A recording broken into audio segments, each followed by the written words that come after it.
I can't wait for you to try this recipe. I have made a number of different biscuit recipes and I have never been able to get them as beautifully flaky as these. And it turns out it's all in the method and it's even simpler than how I was making them before. I'm Catherine, and if you're new here, hit that subscribe button and welcome to part 2 of our Easter special. I guarantee everyone at your table will be eyeing the last biscuit, hoping to get their hands on it. First, let's make a vegan buttermilk out of soy milk and apple cider vinegar. Add 3/4 tablespoons apple cider vinegar or lemon juice to 3/4 cup soy milk. Give it a stir and let it sit for 5 minutes. The acid will make the plant milk thick and clumpy, and that's exactly what you want to happen. Next, measure your flour. And you may have heard me tell you to spoon your flour into your measuring cups in a few videos now, like in our carrot cake video this past Sunday. So let's clarify what I mean. Spooned and leveled. How to measure flour using measuring cups. I always used to scoop flour with my measuring cup, but I kept seeing spooned and leveled next to the flour measurements on recipes. It turns out scooping is not the most accurate way to measure flour. By scooping, the weight of the flour compresses the flour in your measuring cup and you end up using more than you need. This can easily result in your breads and baked goods turning out dense instead of light and fluffy. Instead, take a spoon and literally spoon your flour, dropping it gently into your measuring cup. Don't press the flour down at all with your spoon, just lightly add flour until it is in line with the rim of your measuring cup. You can level the flour by running a knife across the top, but I tend to avoid touching it at all. I just spoon my flour in until it reaches the top of my measuring cup and it's ready to use. We could avoid all this by having scales in our kitchen and measuring our ingredients by weight like many other countries do, but alas, in North America we must spoon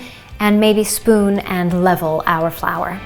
And with that said, measure 2 cups white all-purpose flour, 3/4 tablespoon baking powder, 1/2 teaspoon baking soda, 1/2 teaspoon salt, and any dry seasonings you want to add. Today I'm adding 1/2 teaspoon garlic powder and 3/4 teaspoon onion powder. Give the dry ingredients a stir and cut in the butter. Use 4 tablespoons cold vegan butter. Block butter is best. Slice it with a knife or bench scraper into small cubes and drop those cubes into your flour mixture. You want the butter to stay as cold as possible, so try to handle it as little as you can and work as quickly as you can. Use a fork or pastry cutter to cut the butter into the flour. Do this until no more large chunks of butter remain and the flour has more of a wet sand texture. If you want to stir in any fresh herbs, do it now. I'm adding a 1/4 cup chopped chives. Now you're ready for that vegan buttermilk you made before. Make a well and pour the thickened buttermilk in. Use a spoon to start mixing the flour with the buttermilk and then switch to using your hand. The dough will still be a little crumbly, but gently form it into a ball and turn it out onto a very lightly floured surface. Now here is where the magic flaky biscuit method starts. Gently flatten and form the dough into more of a rectangular shape, but you don't want to flatten it too much or handle it too much. Keep the dough pretty thick, about 1.5 inches thick. Fold the dough in half, then fold it in half again. Wrap the dough in plastic wrap or put it in a resealable plastic bag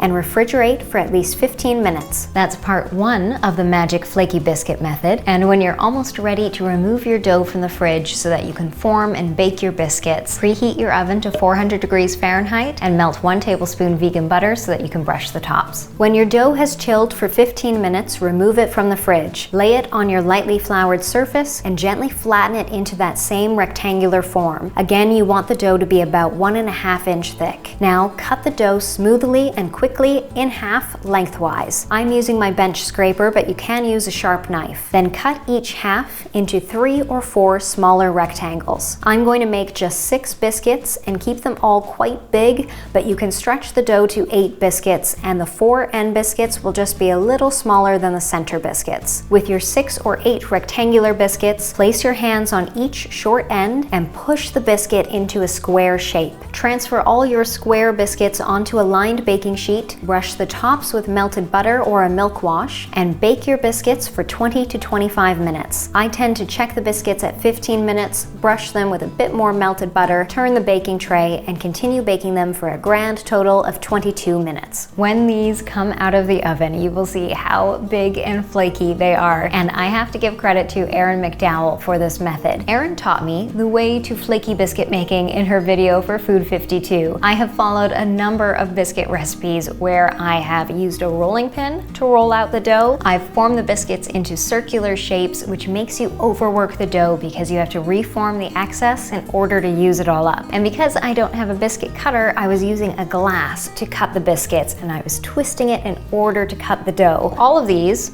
are no-nos in biscuit making. Erin taught me her method of keeping the dough thick and simply slicing it into rectangles, pushing those together, makes the flakiest biscuits every time. And it is so good, this recipe even makes great whole wheat biscuits. Look at that, oh, the steam.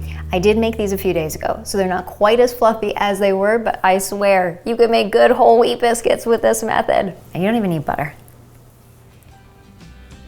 You need to try this recipe. My recipe is linked below for you, and 6 garlic and chive biscuits cost us just over $3. And the basic vegan biscuit recipe, which you can stretch to 8 biscuits, costs us just under $2. These pair perfectly with the main dish that I am bringing to you this Sunday for part 3 of our Easter special. So hit that subscribe button.